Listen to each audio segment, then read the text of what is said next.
Now, legal experts that we've been speaking today are raising some concerns. Some bit of a slippery slope is the term. Things are getting really interesting here. Welcome back to Moose and Loose. My name's David. Today we've got Donald Trump's tariffs have been found by American court to be illegal. So what does this mean? What does this mean for Canada? Tariffs on other countries around the world? Let's jump into this. First up, we got some polling data coming from Nick Nanos here, Nanos Research. This one showing support for tariffs on U.S. imports. 7 in 10 Canadians support tariffs on U.S. imports. I don't think the average person really knows the effect of this on our economy. They're just kind of thinking like, yeah, let's fight back, but doesn't really know the gravity of the situation here. So we're seeing green 39% support, 32% somewhat support, and then only 25% of people opposing it, 4% unsure. That's the most recent data. If we go back to January 2025, it was much higher. So looking at the demographics here, 70% of men, 70% of women, and then the different age groups, it's all relatively all around 70% of Canadians support tariffs on U.S. imports. That makes our life more expensive. That's our government putting tariffs on U.S. imports, and we have to pay more for these products. And since America's economy is 12.7 times, something like that, bigger than ours, our tariffs on their economy doesn't hardly affect them. It just makes life more unaffordable for us. So really, the only thing we should be doing here is focusing on getting a deal. And we need transparency what's going on with the negotiations, because Mark Carney isn't putting things on the table that Donald Trump wants in concession. This one here, do you support signing a trade agreement with the United States that includes some tariffs on Canadian imports? And we're seeing 41% saying yes, some tariffs, and then about 50% saying no. With that, we've got U.S. Appeals Court finds Trump tariffs unlawful, setting up likely a Supreme Court showdown. Turning to the latest now on Trump's trade war, a federal appeals court has ruled the U.S. president has no legal right to impose sweeping tariffs. But before Canadians think this is the end of the tariff war, the court is leaving the levies in place for now, allowing the appeals to make their way to the Supreme Court. Journalist Steve Futterman has been following developments for us and has the latest from Los Angeles. This was a split decision by the Court of Appeals, 7-4, basically saying that what Donald Trump did with some of the tariffs, this does not apply to all of them, but a significant number of them, and a significant number that relate to Canada, including the reciprocal tariffs. They said this is something that Congress has the right to do. It's not something that the U.S. president has the right to do. And this is something that has been argued for a while, and the appeals court agreed with the arguments against these tariffs. It went along with the district court, which said basically the same thing, that Trump was basically overriding the rights of this Congress to make tariffs go into effect. Neil Katyal is a former Solicitor General under the Obama administration. He was arguing the case against Trump. This was his reaction last night. My hope is that if he does see these tariffs as so important, he should go to the Congress and not try and run to the courts to do what he can't get done through the legislative process. If he goes to the Supreme Court, we will be absolutely ready, and we are confident that the Supreme Court will hear our arguments and take them in good measure. So this doesn't affect all tariffs. It doesn't affect steel, aluminum, autos, a lot of the big ones. It affects other ones. So this also doesn't apply to copper, pharmaceuticals, semiconductors, lumber, critical minerals, energy products, books and information materials, smartphones, computers, and various electronic products. Now you might be thinking, well, what does this affect then? Well, it's basically the sweeping tariffs that Trump put on everything. It also apparently affects foreign films. There's a 100% tariff on that. So to break this down a little bit, it's a little bit confusing, but Canada has 35% tariffs on a bunch of stuff like consumer electronics, clothing, textiles, furniture, household goods, food imports, machinery, equipment, chemicals, plastics. Trump imposed a reciprocal tariff of 10% on non-CUSMA goods, as well as the 25% street fennel tariffs, which have increased to 35%. There's also, I believe, 25% tariffs on steel, which doubled to 50%, 10% aluminum tariffs, which doubled to 20%, and there's the 10% tariffs on oil and gas. As it stands, it's the street fennel and the reciprocal tariffs that have been deemed illegal. So this essentially maybe removes half the tariffs on Canada if this goes to the Supreme Court and does in fact get removed. You see this article here from Time Magazine. It says, what tariffs does the ruling affect? The ruling specifically targets Trump's reciprocal tariffs unveiled on April 2nd, a date described as Trump Liberation Day, in addition to trafficking tariffs. That's the street fennel tariffs. And this 10% varied per country. It was anywhere up to 50% for some countries. So this affects a lot of countries. It affects all of us. Tariffs that Trump imposed using different jurisdictions, including steel, copper, aluminum, those remain unaffected by the rulings. Now, a big part of this, Eli, is that these tariffs, though, remain in effect, even though the ruling goes against them.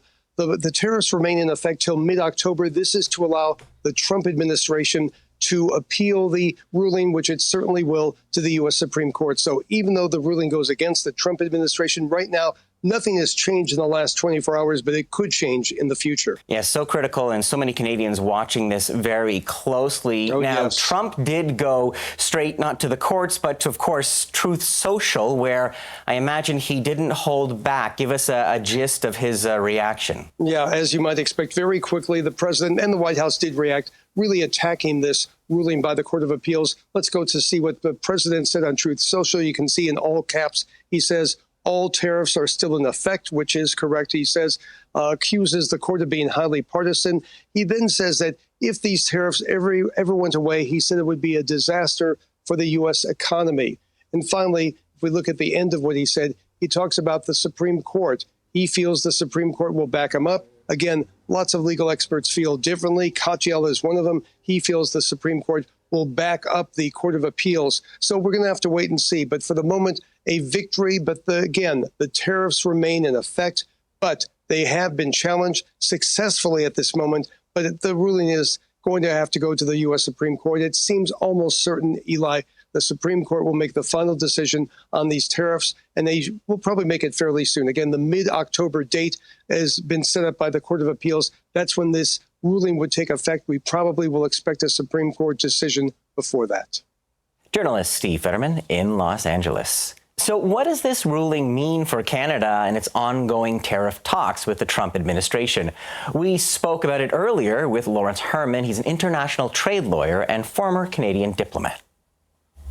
It makes for a lot of uncertainty until the Supreme Court clarifies things, but we have to bear in mind that the Court of Appeals struck down tariffs that Trump issued by presidential declaration or proclamation under one statute. There's another statute that he has used to apply tariffs on steel, aluminum, and autos, and those tariffs have not been struck down. That is not an issue. That separate group of tariffs under a different law.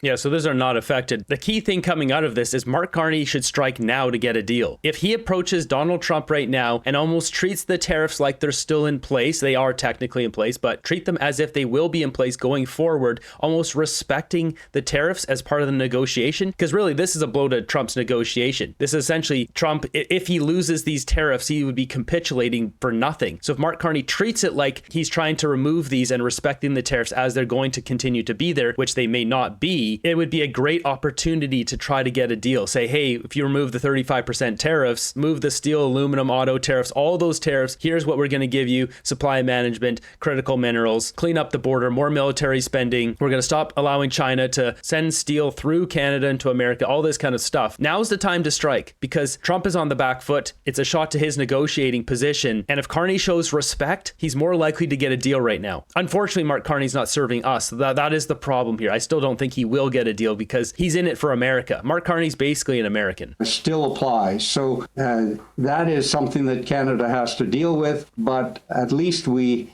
know now that we have to await the decision of the Supreme Court, and that'll have an impact on timing and procedures for the review of the Canada-U.S.-Mexico trade agreement that's supposed to kick in a few months. We have to. That's an important point. We need a good deal for Kuzma, and we need to be setting this up right now to get a deal that has no tariffs on Kuzma, because if we have tariffs on our Kuzma goods, Canada will fall into disrepair. I mean, our GDP is shrinking right now. Our country is already currently collapsing. If we have more tariffs on Kuzma, it will be lights out. Wait to see what the Supreme Court of Canada, the Supreme Court of the United States has to say about this. That will have a bearing on the whole Kuzma review process. We're in a waiting game. In the meantime, a lot of uncertainty, lack of clarity. We just have to wait things out. Yeah, unfortunately, we have to wait a couple more months here till October to understand really where our positioning is and our negotiating power is. That's why I think we should strike now. Treat those tariffs like they're going to be in effect going forward, show that respect, and make a deal. Moving ahead here, this is quite the spectacle. So Pierre Poilievre came out yesterday and announced castle law for Canada, having laws where Canadians can protect their own lives in their own homes from invaders, goons, goons and gangsters from ending us. And what does the CBC do? They're essentially defending the gangsters here. Listen to this rhetoric. It is despicable. And to contradict this, we've got a lawyer here on CTV, this guy, saying the exact opposite. Kat Tunney is following this story for us. Kat, why is Poilievre proposing this amendment to the criminal code? What exactly would it change? Yeah, well, JP, he appears to be jumping in a very emotional and very loud conversation that's happening right now about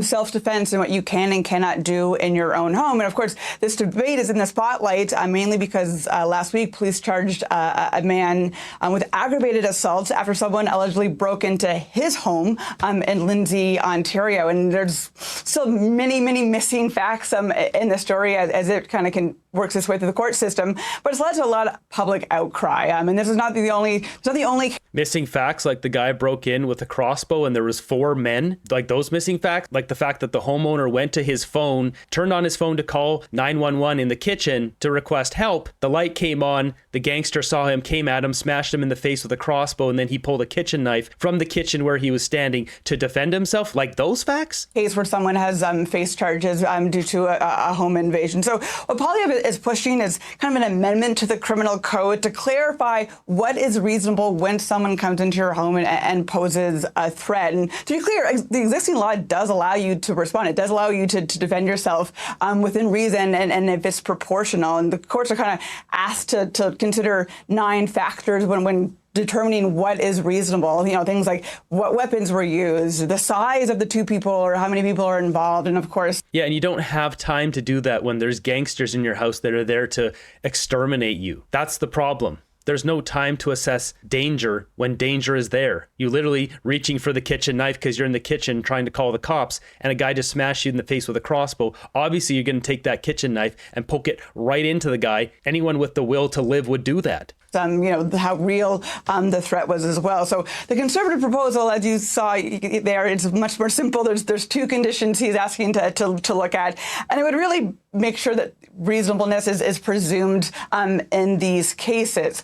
Now, legal experts that we've been speaking today are raising some concerns. Some bit of a slippery slope is the term I've heard a few times today. Concerns about that this would give people a license to resort to violence. A license to resort to violence when you have gangsters in your face there to rob you and execute you, getting smashed in the face with a crossbow. I'm guessing the only reason why he didn't discharge his crossbow is because that kind of weapon needs a bit of space. It's not quite the same as a pew-pew. It's big. So if the guy's right there, it's easier to smash essentially like a baseball bat to the face, and that the CBC is defending that. We wouldn't want to cause too much damage to these people that are trying to execute you. That would be mean. A worry that this would lead to more deaths in these cases. And I think no one is saying that people should be allowed to break into your home, but I think there's some concern about, well, what happens if there's a mistake? What happens if someone's drunk and it's at your door? Like, would you have the right to shoot them? Like, these are questions that people are asking right now.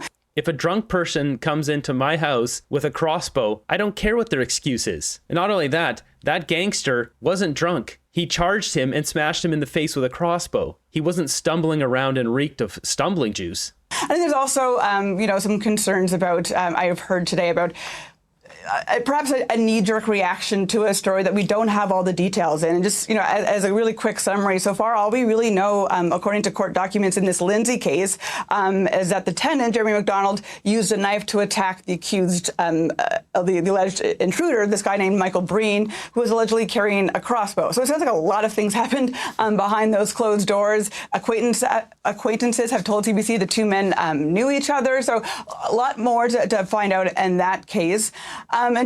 There's more details to that. Why don't you guys check out Rebel News' video? Rebel News did some real journalism and found out all the facts on this. These losers don't want to find the facts because they have a narrative to paint. Kind of wrap this up. Justice Minister Sean Fraser did come out today in a social media post responding to what Poilievre has put out there, kind of dismissing it. Does not sound like the Liberals by any stretch are going to take this and carry it forward. He accused Poilievre of basically attacking the police in this case and the work that they're doing, and has said that he basically is chasing photo ops. So it doesn't sound like it's coming. That's not what happened. Pierre Poilievre was specifically asked about why judges or cops aren't getting punished for this stuff, for allowing this stuff to happen. And he placed all the blame on the Liberals. I still think that the judges, they shouldn't be allowing people out of jail when they know they shouldn't be out of jail. They should be standing up and having a backbone. Same thing with police. And I get the police don't have control in certain situations, a lot of situations, but there are some situations. In this case, the police are the ones who pressed those charges on that guy. From what I understand, they didn't have to. But at the end of the day, this is all the Liberals' fault. The Liberals put in these policies. The judges and the police are enacting the Liberals' policies. From the Liberals, but the Conservative leader was adamant this morning that he'll bring a bill forward in some kind of form, like a private member's bill. So we will likely be hearing more about this fall. I'm sure. Such a disgraceful piece from CBC. Quite the difference. CBC uses every issue to attack Poilievre versus having responsible discussion. They don't even have the facts. Did they do some proper reporting, or did they not want to report the fact there was 3 or 4 guys waiting outside the window, and the guys broke in that homeowner's daughter's room and she just happened to not be home that day? They don't have those facts either. They didn't want to say those facts. No mother or father wants to even conceive the idea that intruders could be breaking into their child's bedroom. So I'm guessing that's probably why the CBC didn't want to run that, didn't want to bring that fact up. Going over to CTV on the flip side, they brought on this lawyer who has a different opinion. All right, what do you make of what the Conservative leader is proposing here? I have to tell you that in politics, there's rarely a clear right and a clear wrong. But what Pierre Poilievre is suggesting here is 100% the right thing to do. Because? Unfortunately, the way that the law has developed in Canada, you are able to defend yourself, but you're only allowed to use the minimum necessary force to do so. And if you have a clear avenue for escape, you're expected to take it. The problem is that it leaves circumstances where one person might believe, for instance, the police investigating or a judge might look at a circumstance where a person could have escaped or where more force was used than what is determined necessary at the time. But in the moment, people don't have the ability to really assess, is it a good thing or a bad thing to defend themselves, and how much force are they supposed to be using in that circumstance? So really what you have is people living in a home, trying to live peacefully, and having people break in and not knowing how much force they're allowed to use in defending themselves. I think it's absolutely appropriate to extend the law to allow for more force or more reasonable force to be used in these circumstances. Yeah, how tricky, difficult would it be for the criminal code to be amended in order to make this change? Not particularly hard. As long as you have enough legislators willing to vote on it, it's going to happen. You talked a little bit about the... There it is. It's easy to change. The Liberals don't want to change it. They want the crime in our country. I had 3 people outside my house last year at 2 a.m. debating and arguing with each other if they should go through with it. One of them coming right up to the front door saying, come on, let's go, let's do this. So I have a good sense of what it feels like when you have these guys here. The problem is that it leaves at your front door. It's not a good feeling. You talked a little bit about the use of minimal force to defend yourselves. Obviously, you look at a situation in which someone breaks into your home. It's a little bit difficult in that kind of very chaotic and frightening situation to be able to sort of determine what is the minimum amount of force to use to defend yourselves. The number one thing is I want to get this person out of here and obviously protect myself, my family, and my home. Absolutely. And so what you end up having is circumstances where a person might use force, and that force might be assault. It might end up being a lethal force. And then the homeowner gets arrested for defending themselves. Why are people breaking into other people's homes? As long as people are going to engage in criminal activity, the people who live in their homes and are suffering that kind of violence need to have the opportunity to defend themselves and to use whatever force necessary to do so. And they shouldn't have to be sitting there thinking, am I doing too much in this moment to protect my family, my children? It's absolutely appropriate for the law to be changed. Yeah, and people at home, Robert, might not realize, what you're explaining. People, and I thought this too, that, if somebody broke into my house, I could do whatever it took to get them out of there, and I wouldn't have to worry about being charged. It's a bit of a head scratcher. Absolutely. In fact, I think Justin Trudeau at one point said that guns are not a tool used by Canadians to defend themselves. And I think that's probably what the law kind of suggests at this time, that you shouldn't be using a gun that you lawfully possess, that you use, let's say, for target sports to defend yourself from a home invader or a home intruder. You should try to escape. And if you can't escape, you should use the minimum necessary force. And that doesn't include weapons or firearms. But what Pierre Poilievre is saying is that how can you really know what the intentions of the person coming into your home are? Do they just want to steal the keys off your kitchen table? Or do they want to cause you harm? do they want to hurt you? You can't know that. So you can't know what the minimum necessary force is, and you should be able to do whatever it takes to defend yourself. And I agree with that 100%. Hey, That includes one right between the eyes. Yes. These gangsters want to put themselves in that position, then they are welcoming their demise. final question. It's part of a larger conversation happening in our country in recent years about whether we are too soft on crime, so to speak, and whether it's time to crack down. Your thoughts on whether this is something that legal experts, law enforcement, and others are asking for, this kind of change, whether there's a real demand. Is it time? I think it is. And I have to say that, the definition of tyranny is the deliberate removal of nuance. So whenever you have circumstances where there are nuanced questions and nuanced answers, there's always a risk of somebody saying this is the definite answer for something.